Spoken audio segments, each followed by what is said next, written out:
Houston police officially launching a criminal probe into the Astroworld chaos that left 8 people dead and hospitalized dozens more. Police also confirming reports that some of the victims may have been injected with drugs by a needle, with a security guard among those possibly pricked.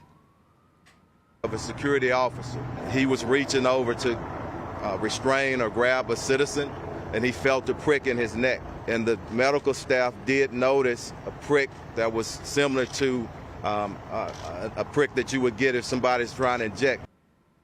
Rapper Travis Scott says he's devastated about what happened while he was performing.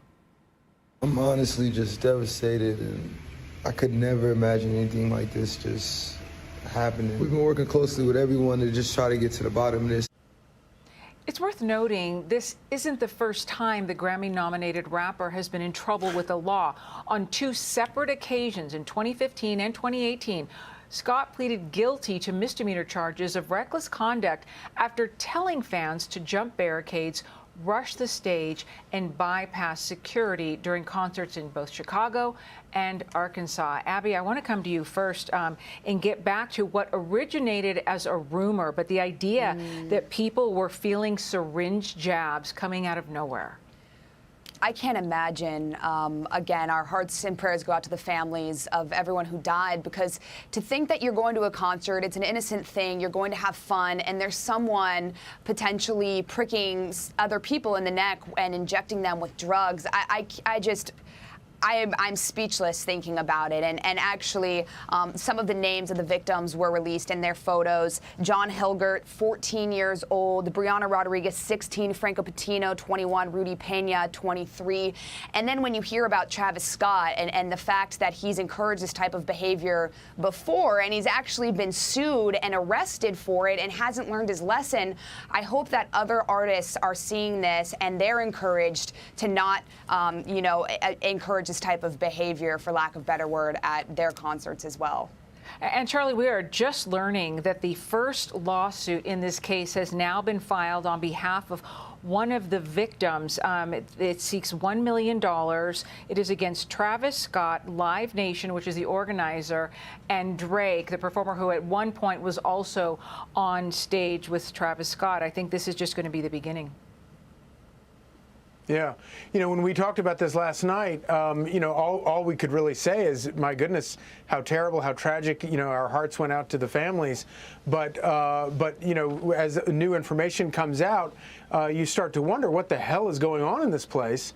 And you always want to try to find some sort of reason, some sort of explanation for why something happened, especially if it's senseless. People, it's human nature to sort of grasp for explanations.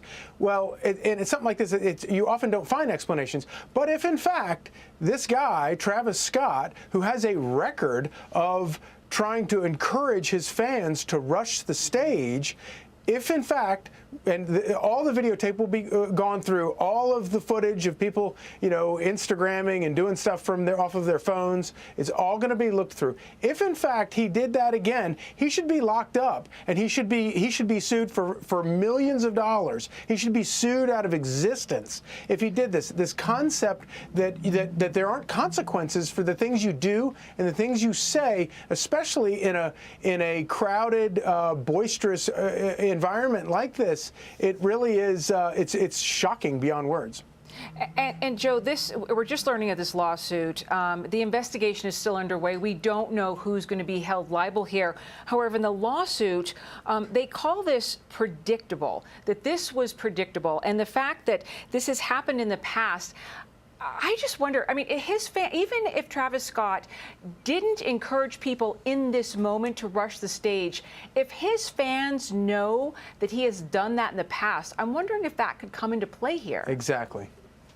It's a great question. And look, you look at precedent in these situations, Alicia, right? And you look at a guy named Paul Wertheimer, and he led an investigation of a 1979 concert crush that killed 11 people. I believe it was in Cincinnati. And he says that Houston authorities here did not do enough to keep the crowds safe. Let me quote him, quote, "The crowd in Houston never should have gotten that big and dense. It was a preventable tragedy that happened because safety precautions were ignored and because there are millions of dollars here to be made, unquote. That about wraps it up. Yeah.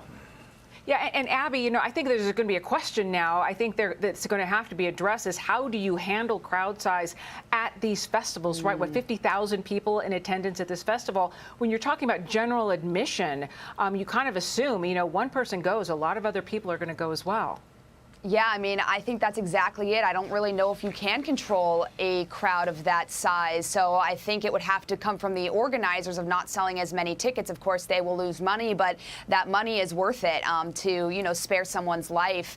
And I listened to someone else talk about this also. They said maybe have some assigned seating and not allow a mosh pit type of situation like this. There are certain things that can be done. And, you know, I do think that there was a lot of law enforcement from what I read there. Again, I said this yesterday, but the Houston mayor said there was more security at this event than there was at the World Series. Of course, you know, there are 50,000 plus people at this. But yeah, I think, Alicia, you hit it on the head. I don't really know if you can control 50,000 people. That's nearly impossible, I can imagine.